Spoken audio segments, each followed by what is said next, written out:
নমস্কার। আপনার সন্তান কি নতুন কিছু ভাবতে ভালোবাসে, নাকি কেবলই বই মুখস্থ করে?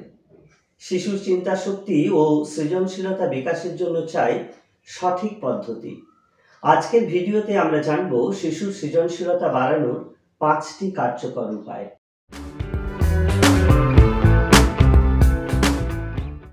আপনার সন্তানকে মুক্ত চিন্তার সুযোগ দিন। সে কিছু প্রশ্ন করলে ধৈর্য ধরে উত্তর দিন এবং তাকে নতুন কিছু ভাবতে উৎসাহিত করুন। শিশুকে প্রশ্ন করতে উৎসাহিত করুন, কেন আকাশ নীল, বা পাখি কেন উঠতে পারে।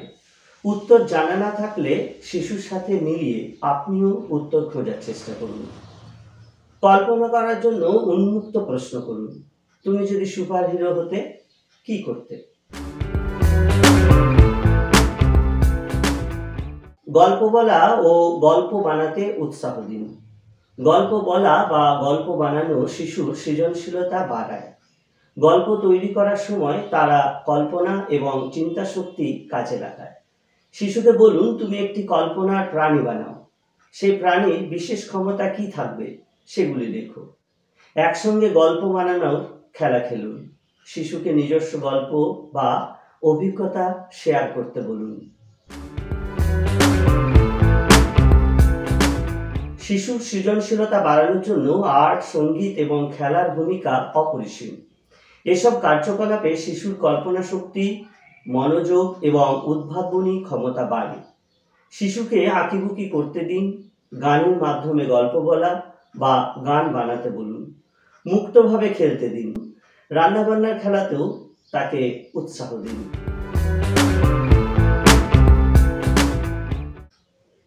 বাস্তব সমস্যার সমাধানে যুক্ত করুন। শিশুকে ছোট ছোট বাস্তব সমস্যার সমাধান করতে দিন। এতে তার বিশ্লেষণ ক্ষমতা এবং সিদ্ধান্ত নেওয়ার ক্ষমতা বাড়বে।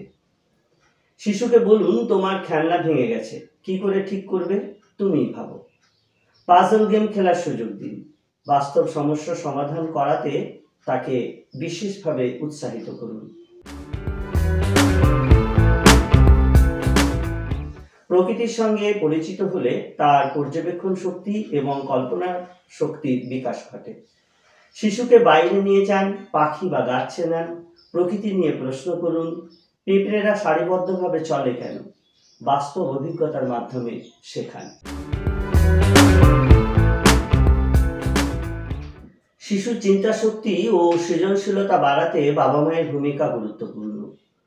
কৌতূহলী গল্প বলা, শিল্পকলা এবং বাস্তব অভিজ্ঞতা শিশুর সৃজনশীলতা বাড়ায়। ভিডিওটি ভালো লাগলে অবশ্যই শেয়ার করতে ভুলবেন না। আর হ্যাঁ, এখনো চ্যানেলটি সাবস্ক্রাইব না করে থাকলে এখনই সাবস্ক্রাইব করুন আর পাশে থাকা বেল আইকনটি অন করে রাখুন, যাতে সহজেই নোটিফিকেশন পেতে আপনার সুবিধা হয়।